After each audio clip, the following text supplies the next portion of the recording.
May iba pang mga balita, mga residente sa Liloan City, Cebu na mangha sa mga programa ni Pastor Apollo C. Kibuloy. Ang detalye naman ng balitang yan, alamin natin kay Kapartner Eileen Navarro. Nakahanda ng bumoto ang taga-barangay Calero, Liloan, Cebu.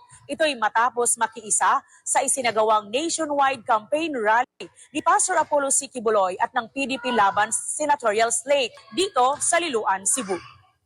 Hindi may kakaila ang paghanga ng mga taga-barangay Calero, Liloan City, Cebu sa maagang preparasyon at magandang pagkakaayos ng kanilang covered court, isang patunay ng organisadong pamumuno. Ang lugar ay naging sentro ng inspirasyon sa ilalim ng temang Ayusin Natin ang Pilipinas, tampok si senatorial candidate Pastor Apollo Kibuloy. Katwa ang iba pang PDP at Duterte-endorsed senators na naglatag ng malinaw na plano para sa pagbabago ng bansa. Kasabay na rin ng rally para kay dating Pangulong Duterte ang dalangin na makauwi na siya sa bansa.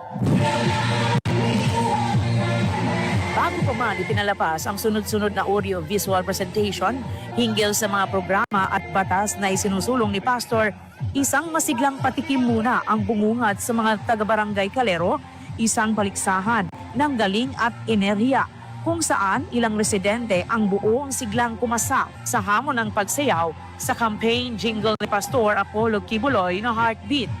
At syempre, lahat ng pumasa sa sayawan ay ating inikot at binigyan ng premyong sombrero na may tatak, Pastor Kibuloy number 53.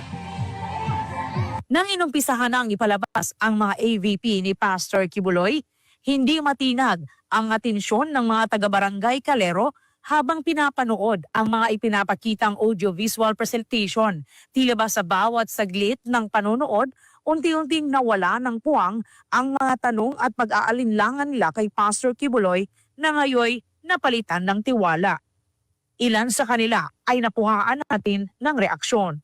Dako kayong kalipay, ma'am, kay nakahibaw na mig unsa ang iyahang hunahuna para sa kaugmaon sa atong nasod. O dako kay nagtabang sa sama namo nga mga yanura nga mga tao nga wala sa panungkulan ba, wala yanura nga mga lumulupyo sa among lugar. So, nasabtan nimo katong mga video ka ganiha? Oo, kalambuan sa para sa Pilipinas.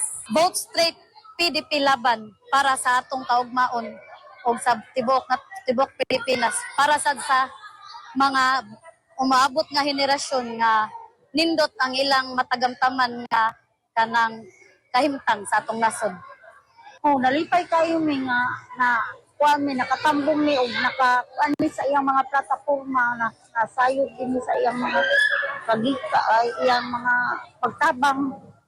Ulipay kayo mi na makatabang sa mga og makadaog nga makagawa si kanang si Presidente Duterte. Ang iyang mga proyekto nga daghan kaayo among nakita katong labi nang gyud katong waran siya sa mga pulis. Ang proyekto gikan sa mga bata hangtod nag-eskwela.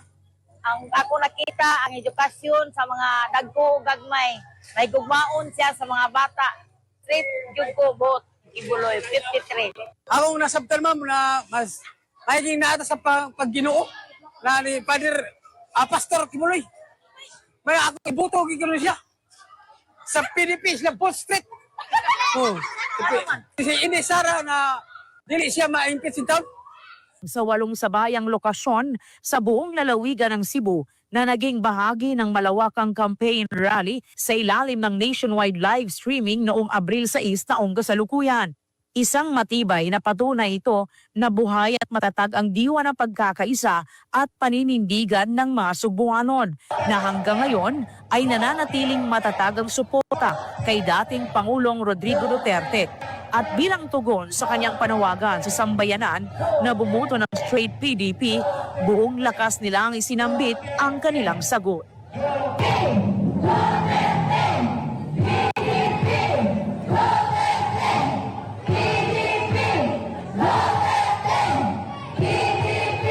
Para sa Diyos at sa Pilipinas nating mahal, Eileen Navarro, SMNI News.